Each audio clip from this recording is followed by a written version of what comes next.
Good morning, everyone, and welcome back to our story time.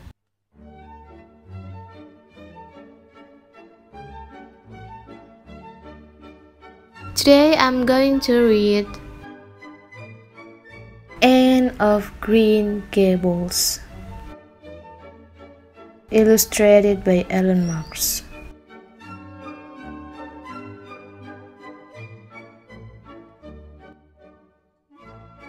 Anne had been an orphan ever since she could remember, but now Matthew and Marilla had agreed to adopt her. She gazed with delight at the blossoming cherry trees as Matthew drove her to their farm. "Prince Edward Island is the prettiest place in the world," she chattered. "I never thought I actually live here. I can't believe I have a real new home." "Green Gables is just beautiful. I'd be perfectly happy if it wasn't for my red hair," she sighed. "Oh, Matthew, red hair is such a trial." "It doesn't matter how you look," declared Marilla when she said goodnight that evening. "Just behave and we'll do our best for you." "I'll try," came Anne's muffled voice, "but it's really hard to be good all the time." The next morning, Anne looked out from her bedroom window, filled with determination. "Now I'm at Green Gables. I'll be dazzlingly good always," she promised.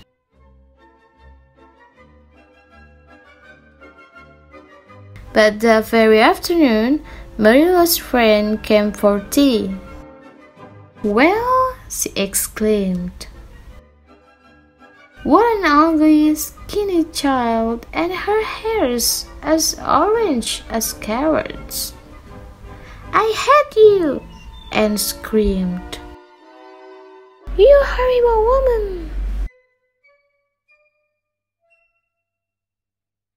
Furious, Marilla sent Anne straight to bed. "You should have heard her, Matthew. Such a temper. What are we going to do?"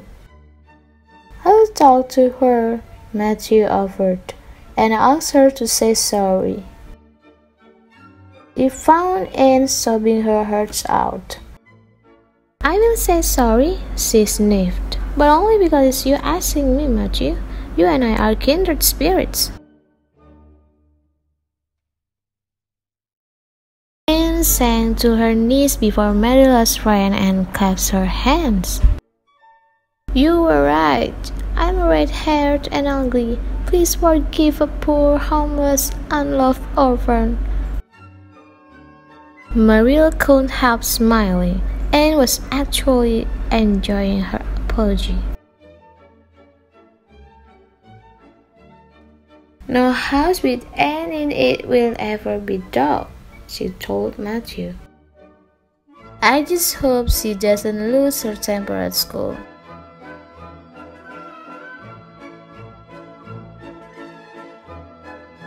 Anne loved school. Her best friend was Dana, who had shining black hair and dresses with wonderful puff sleeves. How Anne longed for a pretty dress too. Her tunics were plain and dull. "Guess who wants to be your friend?" Diana giggled one day. "Gilbert Blythe."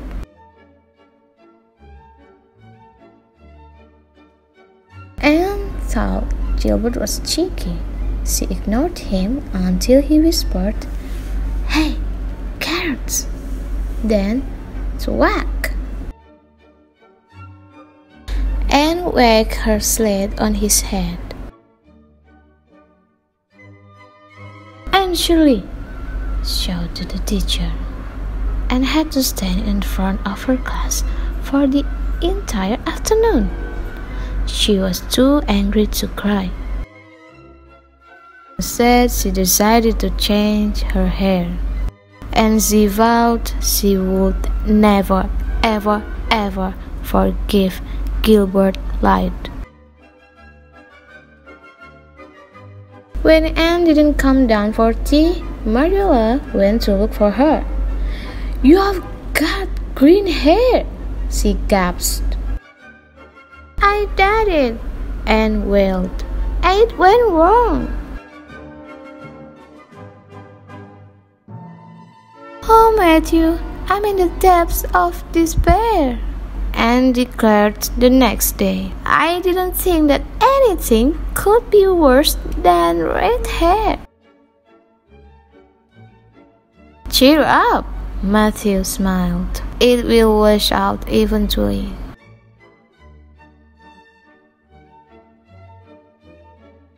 Anne's hair was soon red again, as red as the turning leaves, but she didn't mind. She spent every day with Diana, sharing stories and sweet ripe apples in the orchard,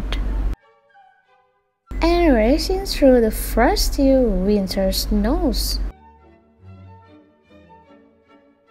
For Christmas, Matthew surprised her with the prettiest dress she had ever seen, and she wore it to perform in the school play.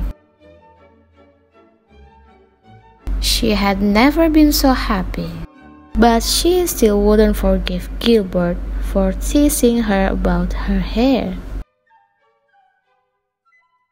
One afternoon, Anne decided to take out the old boat. "I float off into the far blue yonder," she murmured. She was drifting in the deepest part of the river when the boat sprang a leak.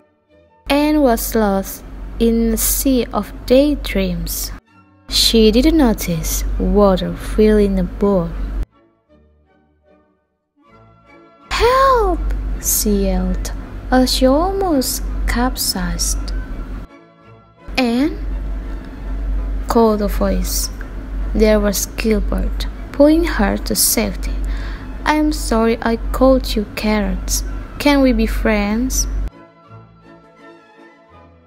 Anne and Gilbert became the very best of friends. And when they grew up, they married. But that's another story.